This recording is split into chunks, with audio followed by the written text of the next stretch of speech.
फडणवीसांचा दिल्ली दौरा झाला। या दौऱ्यामध्ये त्यांनी ठामपणे आपण मुंबईतच राहणार आहोत हे स्पष्ट केलं। पण या दौऱ्यावेळीच रायगड आणि नाशिकच्या पालकमंत्रीपदाचा प्रश्न देखील सुटला। दिल्ली दौऱ्यानंतर देवेंद्र फडणवीसांनी एका मागोमाग एक बैठकांचा सपाटा लावल्याचं दिसू लागले। महायुतीची समन्वय बैठक झाली। यामध्ये रखडलेल्या महामंडळाच्या नियुक्त्यांबाबतीतला प्रश्न मार्गी लावण्यात आल्याचं बोललं गेलं। विधान परिषदेवर रिक्त झालेल्या जागांबाबत निर्णय झाला।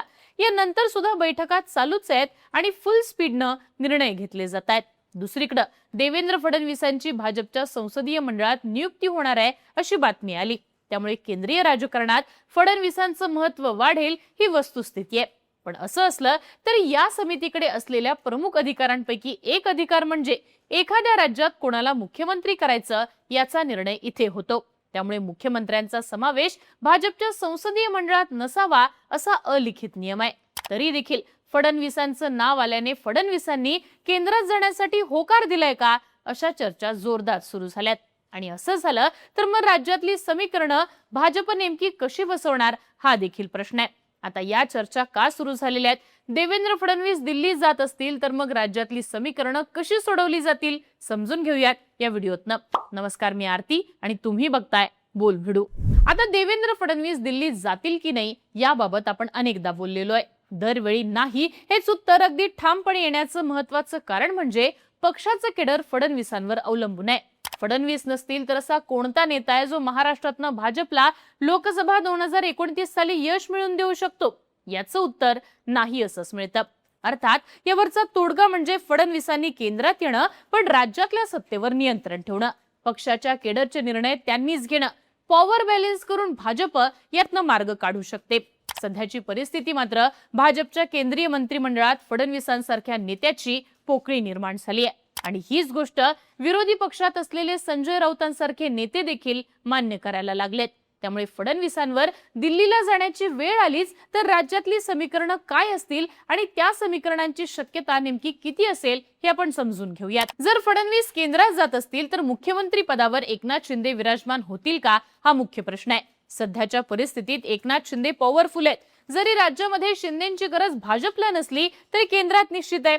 ऑपरेशन टायगर नंतर त्यांचा क्रमांक नितीश कुमार आणि चंद्रबाबू नायडूंपेक्षा वरचा झालेला आहे। क्रमांक 1 वर गेल्यानं सहयोगी पक्षातल्या व्यक्तीला मुख्यमंत्री करण्यात काहीच अडचण नाहीये अशी भूमिका इथं घेतली जाऊ शकते। मात्र सध्या शिवसेना पक्ष चिन्हाची सुनावणी सर्वोच्च न्यायालयात आहे। शिवसेनेचं पक्ष आणि चिन्ह ठाकरे गटाकडे जाईल असं बोललं जाऊ लागलंय। सर्वोच्च न्यायालयातल्या सुनावणीत ठाकरेंची बाजू वरचढ झालेली आहे आणि अशा वेळी शिंदेंसाठीची सोयीची भूमिका असू शकते ती म्हणजे भाजपमध्ये विलीन होणं। शिंदेंसोबत असणारे अनेक नेते आपापल्या भागात आपली ताकद ठेवून आहेत। ते स्वतःच्या हिमतीवर निवडून येऊ शकतात। साहजिकच भाजपमध्ये विलीन झाल्यास देखील शिंदे गटाच्या नेत्यांना म्हणावा तितका फटका बसणार नाही। या उलट जी भाजप पूर्ण ताकदीने लढून सुद्धा 105 ते 126 पर्यंत मर्यादित राहते ती भाजप यापुढे एक हाती सत्तेपर्यंत जाईल। इथे जुने निष्ठावंत भाजपवाले 2014 ते 2026 पर्यंत पक्षांतर करून आलेले भाजप नेते यांच्या बरोबरीनं शिंदेंच्या गटातले भाजप नेते असा तिसरा गट भाजप अंतर्गत तयार होईल। अर्थात हे गणित वरकरणी तोट्याचं वाटत असलं तरी केंद्राला वरचढ ठरू नये म्हणून पक्षांतर्गत असे 3 गट असणं भाजपच्या केंद्रीय हायकमांडला नेहमीच फायद्याचं ठरेल। थोडक्यात शिंदेंना विलीन करायला लावून मगच मुख्यमंत्री पदावर विराजमान करणं ही शक्यता पूर्णपणे संपुष्टात आलेली आहे असं म्हणता येत नाही। याउलट धनुष्यबाण जाण्यापूर्वीच असं विलीनीकरण घडवून आणून प्रोटेक्ट करण्याची खेळी भाजपकडनं होऊ शकते। पण शिंदे मुख्यमंत्री झाले तर निष्ठावंत भाजप देवेंद्र फडणवीसांच्या केडरचं काय होईल? अर्थात शिंदेंना मुख्यमंत्री करायचं असेल तर शिंदे गटातले इतर नेते कोणत्याही स्वरूपात ताकदवान होणार नाहीत याची काळजी हायकमांड घेईल।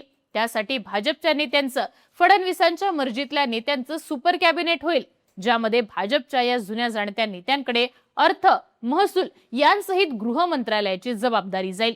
मंत्रिपदाचं वाटप शिंदेंच्या गटातील नेत्यांपलीकडे ठेवून भाजप आपली पोझिशन कायम ठेवण्याचा प्रयत्न करेल।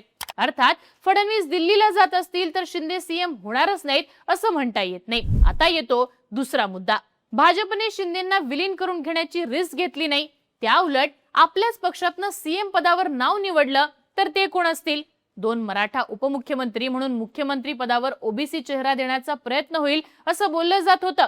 त्यातूनच मग जरांगे पाटलांनी आपला रोख बावनकुळेंवर शिफ्ट केला। असं देखील सांगण्यात येऊ लागलं. 2 DCM मराठा असतील तर इथे मराठा सीएम करण्याचे चान्सेस कमी राहत असले तरी भाजप ही खेळी करू शकतं. शरद पवारांना शह देण्यासाठी आणि शिंदेंकडे जाणारा मराठा समूह आपल्याकडे ठेवण्यासाठी भाजप मराठा चेहरा देणारच नाही असं देखील म्हणता येत नाही. कर्नाटकात जातीय समीकरण बसवताना भाजपने 3 उपमुख्यमंत्री एकाच वेळी दिले होते.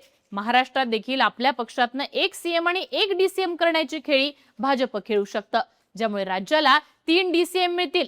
पर्यायानं मित्र पक्षांच्या दोन्ही DCMचं महत्व कमी करता येऊ शकतं आणि भाजप अंतर्गत देखील निष्ठावंत भाजप प्लस देवेंद्र फडणवीस केडर असा बॅलन्स भाजप साध्य करू शकतं.